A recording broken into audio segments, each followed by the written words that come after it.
RKB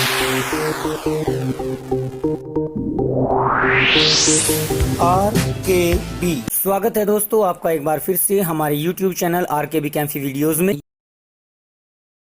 hello alkene chapter के अभ्यास के प्रश्न एनसीईआरटी बुक के आपके चले हुए हैं, जिनमें अभी तक हमने 9 प्रश्न आपके सामने प्रस्तुत कर दिए हैं। तो आइए आज लेकर चलते हैं क्वेश्चन नंबर 10 को। क्वेश्चन नंबर 10 में दिया है कि निम्नलिखित हैलाइडों के एथेनॉल में सोडियम हाइड्रोक्साइड द्वारा विहाइड्रो हैलोजनीकरण के फलस्वरूप बनने वाली सभी एल्कीनों की संरचना लिखिए। इसमें से मुख्य एल्कीन कौन सी होगी। इसमें 3 पार्ट दिए हैं, 1 bromo 1 methyl cyclohexane, 2 chloro 2 methyl butane और 2,2,3 ट्राई मेथिल 3 ब्रोमो पेंटेन। इस क्वेश्चन में कहा है कि आप लोगों को डिहाइड्रोहेलोजिनेशन यानी विहाइड्रोहेलोजनीकरण का अर्थ क्या होता है कि हमें इस यौगिक में से हाइड्रोजन और हेलोजन को विस्थापित करना है, और विस्थापित करने के पश्चात जो एल्कीन बनेंगी उनका नाम बताना है, उन कंपाउंड्स के बारे में बताना है कि कौन कौन से कंपाउंड बनेंगे। तो पहले मैं आपको विहाइड्रोहेलोजनीकरण के बारे में थोड़ा सा याद दिला दूं। जब थ्योरी में आपको बताया था कि जब भी किसी एल्किल हैलाइड को एल्कोहलिक KOH की उपस्थिति में अभिकृत कराया जाता है, उसके साथ अभिक्रिया कराई जाती है, तो उस यौगिक में से हाइड्रोजन और हेलोजन ये दोनों विस्थापित हो जाते हैं, निकल जाते हैं, इलिमिनेट हो जाते हैं।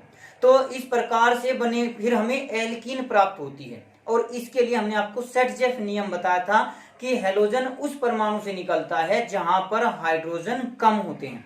तो चलिए पहला कंपाउंड जो है 1 ब्रोमो 1 मिथाइल साइक्लोहेक्सेन, इससे प्राप्त होने वाली एल्कीन का निर्धारण किस प्रकार करते हैं वो देख लेते हैं। तो पहले हम इसकी संरचना बना ले साइक्लोहेक्सेन की। तो एक प्रकार से ये आपका साइक्लोहेक्सेन बन जाएगा, 6 कार्बन होंगे। इसमें ये पहला कार्बन मान के चल लीजिए, इस पहले कार्बन पर ही आपका ब्रोमीन है और पहले कार्बन पर ही आपका CH3 है। अब इसके पश्चात जो ये दूसरा, तीसरा, चौथा, पांचवा, छठा कार्बन है, इन सभी पर 2-2 हाइड्रोजन जुड़े हुए हैं। अब इसको अगर हम एल्कोहलिक KOH के साथ अभिकृत कराते हैं तो इस यौगिक में से हमारा एक तो ब्रोमीन निकलेगा और एक हाइड्रोजन निकलेगा। जिस कार्बन पर आपका हेलोजन परमाणु जुड़ा हुआ होता है वो होता है एल्फा कार्बन, और उससे जस्ट अगले कार्बन बीटा। तो यहां पर 3 बीटा कार्बन हैं, एल्फा, ये बीटा और ये बीटा, 3 बीटा कार्बन हैं। अब इन 3 बीटा कार्बन में से सेटजेफ नियम के अनुसार क्या कहा गया था कि हाइड्रोजन उस बीटा कार्बन से निकलेगा जहां पर हाइड्रोजन की संख्या कम होगी, मुख्य उत्पाद वही होगा। तो यहां से भी निकल सकता है, इस पर 2 हाइड्रोजन है, इस पर 2 हाइड्रोजन है और इस पर 3 हाइड्रोजन है। तो मुख्यतः तो आपका यहां से निकलेगा जहां पर 2 हाइड्रोजन होंगे, चाहे वो कोई से भी ले सकते हैं आप। दूसरा, ये पहला, दूसरा, तीसरा, चौथा, पांचवा, छठा, तो ये पहला, दूसरा, इस प्रकार से दोनों की पोजीशन सेम है, तो कहीं से भी कंपाउंड में हाइड्रोजन निकल सकता है। यानी जो हमारा यौगिक बनेगा वो एक प्रकार से ये बन सकता है। यहां पर तो ये CH3 रह जाएगा, एक तो हमारा निकल गया Br और एक निकलेगा H। हाइड्रोजन और ब्रोमीन दोनों निकल गए, हाइड्रोजन और हेलोजन, इसीलिए इसको हाइड्रोहेलोजनीकरण हाइड्रोहेलोजनीकरण कहा गया था। अब यहां पर जो ये हाइड्रोजन निकला तो यहां पर ये डबल बॉन्ड आ जाएगा, तो एक पोजीशन पर डबल बॉन्ड आप इस पोजीशन पर भी बना सकते हैं, अगर दूसरी से निकालते हैं तो इस पोजीशन पर भी एक ही बात रहेगी। और इसका नाम क्या है, इसका नाम हो जाएगा 1 मिथाइल साइक्लोहेक्सीन। एक तो कंपाउंड बनेगा ये मुख्य उत्पाद के रूप में होगा, मुख्य उत्पाद। अब इसके पश्चात इस बीटा यानी जहां पर हाइड्रोजन ज्यादा है वहां से भी निकल सकता है।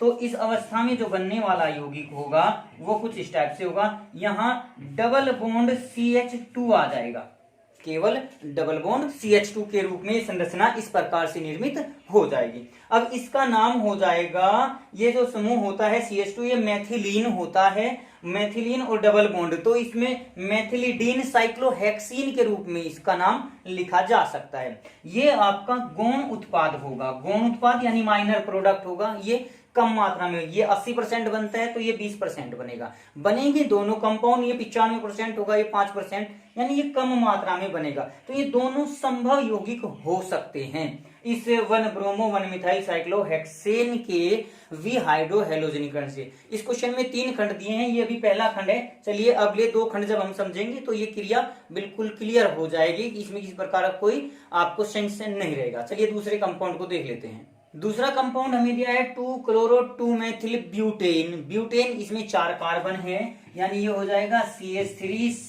CH2 CH3। दूसरे पर हमारा क्लोरीन है, दूसरे पर ही हमारा मिथाइल है। अब इसमें से भी हाइड्रो हैलोजनीकरण करना है, तो जिस कार्बन पर आपका हैलोजन जुड़ा हुआ है वो कार्बन तो अल्फा, उससे अगले beta, 1 beta 2 beta 3 beta, 3 beta carbon यहाँ पर आपके जुड़े हुए हैं। तो अल्फा में से तो आपका क्लोरीन निकल जाएगा, बीटा में से आपका हाइड्रोजन निकलेगा। तो जो कंपाउंड बन सकते हैं वो मुख्यतः कहां पर बनेगा, सेट्जेफ नियम के अनुसार, जहां पर हाइड्रोजन कम है। जैसे CH2 में 2 हाइड्रोजन है, CH3 में 3 हाइड्रोजन है, तो इनके पास हमारा मुख्य उत्पाद नहीं बनेगा। तो मुख्य उत्पाद क्या होगा, एक तो हो जाएगा आपका CH3, फिर उसके बाद C, इसके बाद डबल बॉन्ड CH, उसके बाद CH3, यहाँ इसके पास नीचे CH3 लगा सकते हैं। ये हमारा होगा मुख्य उत्पाद, जिसका नाम हो जाएगा 2 मिथाइल ब्यूट 2ईन। ये हो जाएगा हमारा मेन प्रोडक्ट, मुख्य उत्पाद। यहाँ पर आप मुख्य उत्पाद इसके बारे में लिख सकते हैं। अब दूसरा जो उत्पाद बन सकता है वो यहाँ से भी निकल सकता है, आपका CH3 में से भी हाइड्रोजन निकल सकता है। तो दूसरा कंपाउंड हो सकता है आपका CH2 double bond C, single bond CH3, single bond CH2 और सिंगल बॉन्ड CH3। तो एक अल्फा लिया और एक बीटा, एक अल्फा लिया और एक बीटा। तो इस प्रकार से ये सेट्जेफ नियम के अनुसार जब भी बनेगा मुख्य उत्पाद बनेगा, और ये दूसरा आपका बाय प्रोडक्ट के रूप में यानी गौण उत्पाद के रूप में उत्पन्न हो जाता है। ये दूसरा क्वेश्चन हो गया। तीसरे क्वेश्चन में क्या दिया है, तीसरे पार्ट में जो क्वेश्चन दिया है उसमें 3 ब्रोमो 2,2,3 ट्राई मिथाइल पेंटेन दिया हुआ है। तो इसकी स्ट्रक्चर जो बनाएंगे वो इस टाइप से हो सकती है, CH3 CH2 C, इसमें CH3 और Br ब्रोमो है, फिर C, उसके बाद आपका CH3 और ये आपका हो जाएगा CH3। तो इस प्रकार से 5 कार्बन एक सीध में, इधर से काउंटिंग कर ले 1 2 3। तो अब इसके रेस्पेक्ट में तीसरे पर आपका ब्रोमो, दूसरे और तीसरे पर आपके मिथाइल समूह जोड़ दिए गए। तो जिस पर ब्रोमीन जुड़ा हुआ है वो कार्बन अल्फा, उससे जस्ट अगला कार्बन बीटा, इससे अगला कार्बन बीटा। अब यहाँ इसी से अल्फा से अगला कार्बन ये भी बीटा हो सकता है। तो अब हाइड्रोजन बीटा कार्बन से निकलेगा। अब ये जो कार्बन है इस पर तो हाइड्रोजन है ही नहीं, तो यहां से तो बीटा निकल ही नहीं सकता, हाइड्रोजन निकल ही नहीं सकता। तो बाकी इन दोनों से हाइड्रोजन निकलेगा। वो किस प्रकार से निकलता है और क्या कंपाउंड बनेगा, अब उसको देख लेते हैं। तो यहाँ पर बनने वाले कंपाउंड हो जाएंगे, एक तो बनेगा CH3 CH, ये एक हाइड्रोजन निकल गया, डबल बॉन्ड C, ये Br निकल गया, तो इस पर बच गया आपका CH3 ये वाला। उसके बाद सिंगल बॉन्ड C, ऊपर नीचे CH3 जोड़ दीजिए, CH3 और फिर सिंगल बॉन्ड CH3। एक कंपाउंड तो बन सकता है ये। दूसरा हमारा बन सकता है ये CH3 सेम टू सेम, ये CH2, ये सिंगल बॉन्ड C। अब यहाँ से निकाल लीजिए, ये डबल बॉन्ड हो जाएगा CH2, ये Br कैंसिल हो चुका, और यहाँ पर C, ऊपर CH3, नीचे CH3 और इसके आगे भी CH3। ये 2 कंपाउंड हमारे यहाँ पर बने। अब इनमें से मेन कौन सा है, मुख्य उत्पाद कौन सा बनेगा, वो आपको सेट्जेफ नियम के अनुसार पता चलेगा कि जिस कार्बन के पास कम हाइड्रोजन होंगे, जैसे यहाँ CH2 ये CH3, तो इस CH2 के पास हाइड्रोजन कम है तो यहाँ से हाइड्रोजन पहले निकलेगा। यानी जो ये कंपाउंड है ये हमारा मुख्य उत्पाद के रूप में रहेगा, और ये दूसरे वाला कंपाउंड आपका गौण उत्पाद के रूप में रहेगा। तो इस प्रकार से ये हमने सेट्जेफ नियम के अनुसार हाइड्रो हैलोजनीकरण अभिक्रिया के तीनों पार्ट कर दिए। अब इसके बाद नेक्स्ट क्वेश्चन को देख लेते हैं। क्वेश्चन 11 में कहा है कि निम्नलिखित परिवर्तन आप कैसे करेंगे, यानी इन यौगिकों से आप दूसरे यौगिकों का कैसे निर्माण करेंगे, इनकी केवल रासायनिक समीकरण लिखनी है। जैसे पहला है एथेनॉल से ब्यूट 1 आइन, फिर एथीन से ब्रोमो एथेन, प्रोपीन से 1 नाइट्रोप्रोपीन, टॉलुइन से बेंजिल एल्कोहल और प्रोपीन से प्रोपाइन। 11वें क्वेश्चन में आपको कन्वर्जन करने हैं कि कैसे प्राप्त करोगे इन यौगिकों से इन यौगिकों को, जिसमें सबसे पहला पार्ट दिया हुआ है एथेनॉल से ब्यूट वन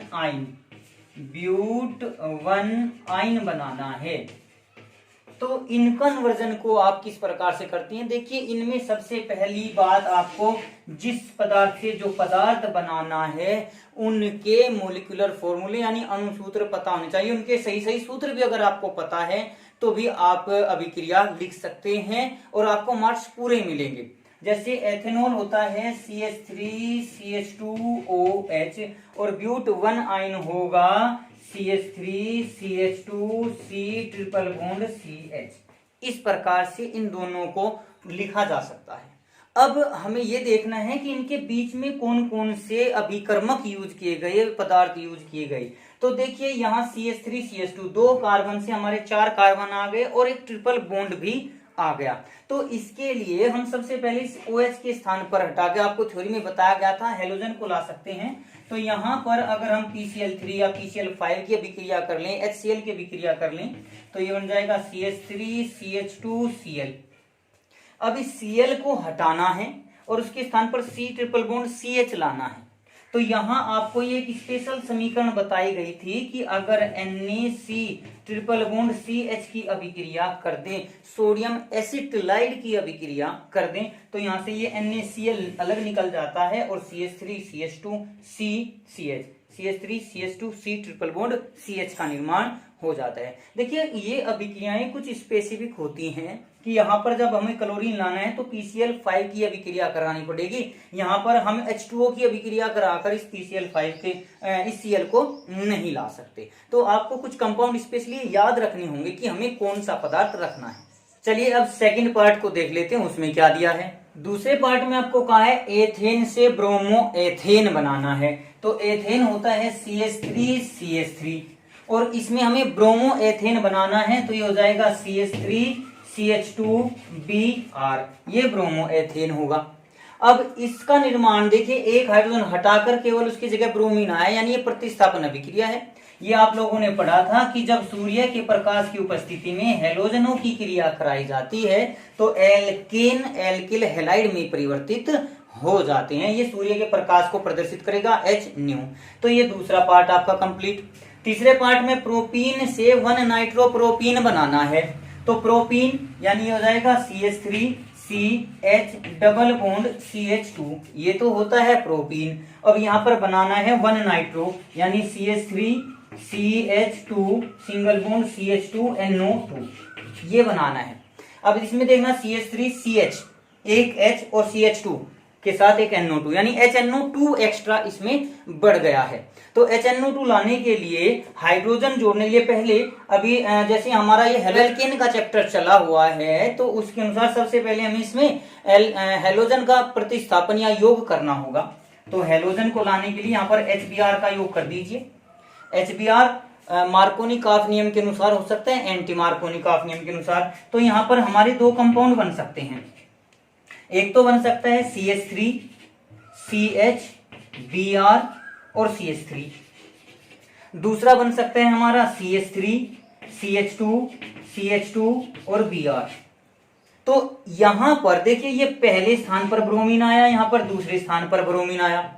ये तो है आपका मार्कोनी-काफ नियम के अनुसार। मार्कोनी-काफ ये लिखेंगे आप लोग कि मार्कोनी-काफ नियम के अनुसार, और ये है एंटी मार्कोनी-काफ नियम के अनुसार।